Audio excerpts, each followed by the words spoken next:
How are you? It was in the year 1974 that I was pulled into the mission by my mentor Gupta ji. We were living in Jayanagar. He used to force me to come to the Gita Jnana lectures. I had not seen Gurudev, I had not heard about him, but I was forced to come to the Yajnashala as an electrician and a sound amplifier. I had to take care of that. That was for Sharda Priyanandaji's lecture. She was then still a brahmacharini.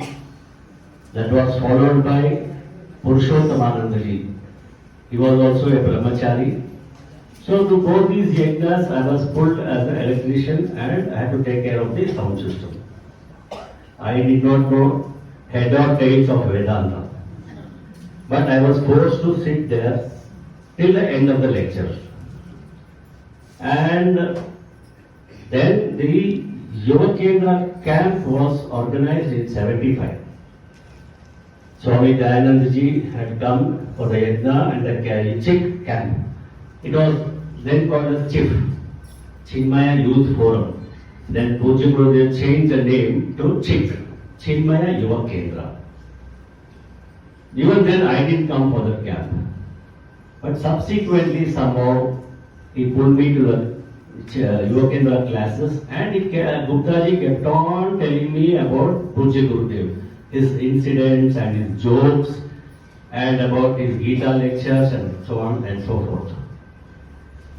That kindled the burning desire in me to see Pujya Gurudev. It was in 1977, January 1st, Pujya Gurudev came to the Yajnashala in the Brigade Parade Grounds.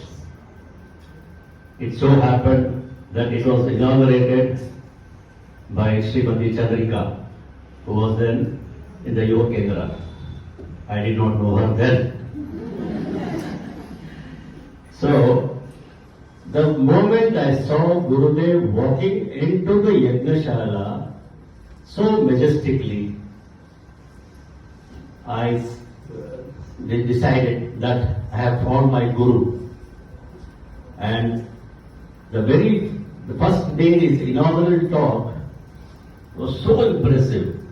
It was on the 9th chapter of Bhagavad Gita, Raja Vidya Raja Bhusham. He opened his inaugural address. Lot of chiksters were there. Lot of youngsters and elders, lot of mission members, lot of people are there in the ground, Yajnashala. Some of you might be here. His opening joke, what he gave, I still remember. The difference between a cultured and an uncultured person. You see, you're standing, you're seeing a girl walking in front of you, a beautiful young girl who's in her prime youth. The moment you see that girl, you start whistling. That is one way of appreciating the beauty. But you could also appreciate the beauty silently within. The two differences he said. So a cultured person also will feel like appreciating. The whistling may come up to the tongue, but he will stop. That is the difference. And we were so lucky that we could see Gurudev walking, moving with him in and through. Every moment was every walk of his life was a Vedanta in that he practiced what he preached. That was what impressed everybody. He would not talk something from the platform. The moment he came down, he was different. No. He lived what he preached. I'll give you a small example. Whenever he used to come to Bangalore and stay in one house, one KEB, no, it was KEB that time, now it is Westcom, one pure dressed in white dress, he used to come to see Gurudev. He never knew English and Swamiji never knew Hindi.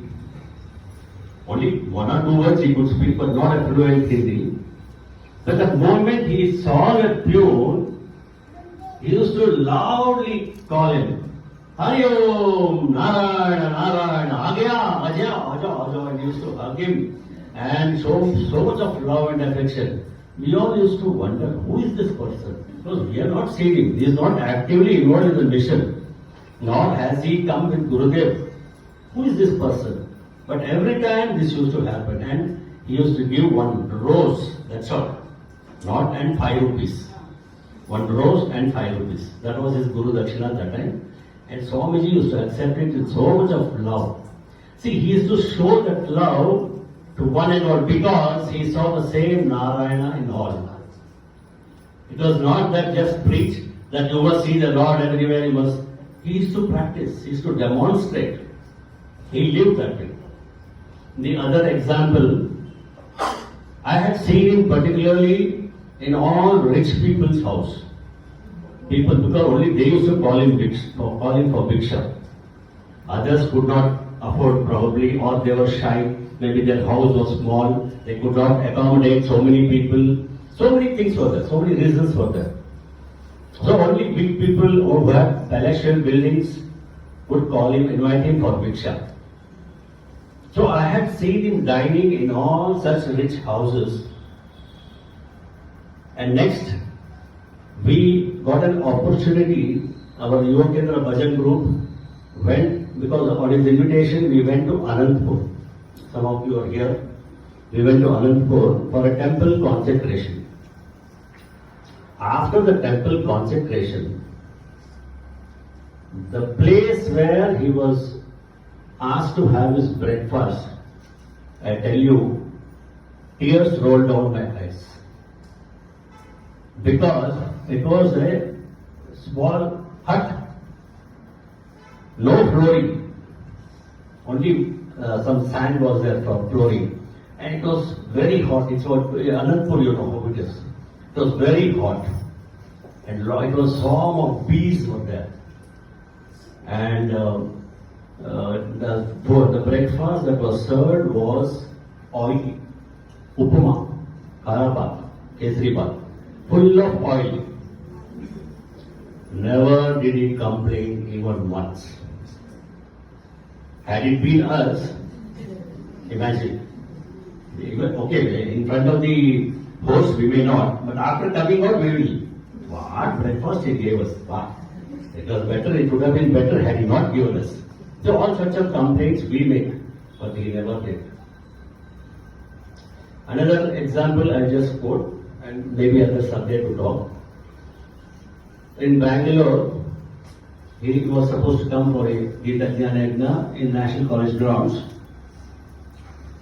From the previous day, it started raining heavily. So the ground, he used to give lectures in the open air grounds only. A closed auditorium was not sufficient because thousands and thousands of people used to flock for the lectures.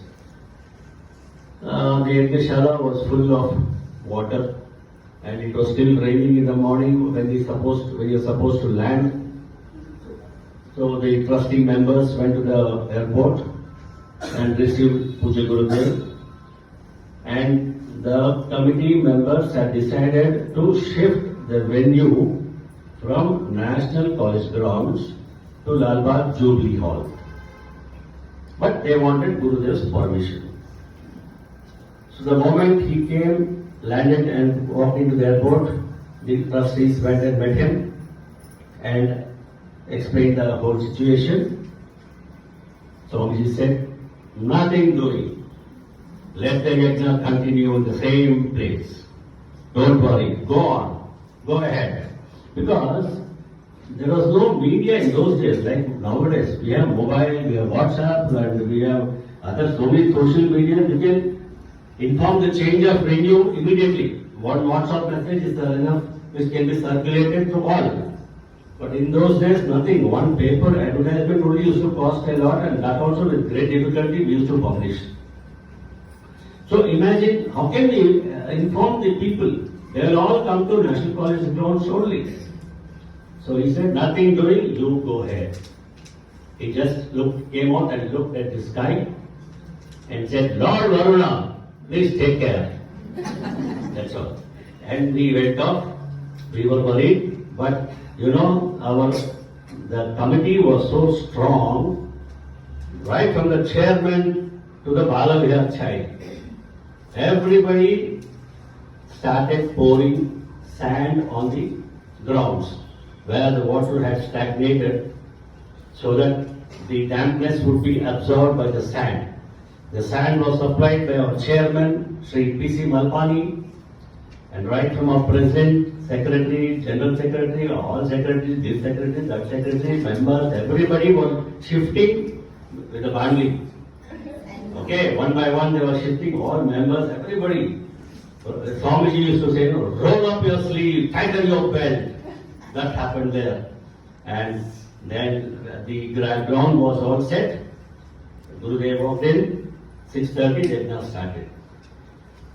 Believe it or not, many people who came to the Yajnashala, they said, oh, no rain here. All over Bangalore is pouring cats and dogs. Not a drop in the Yajnashala. So that was the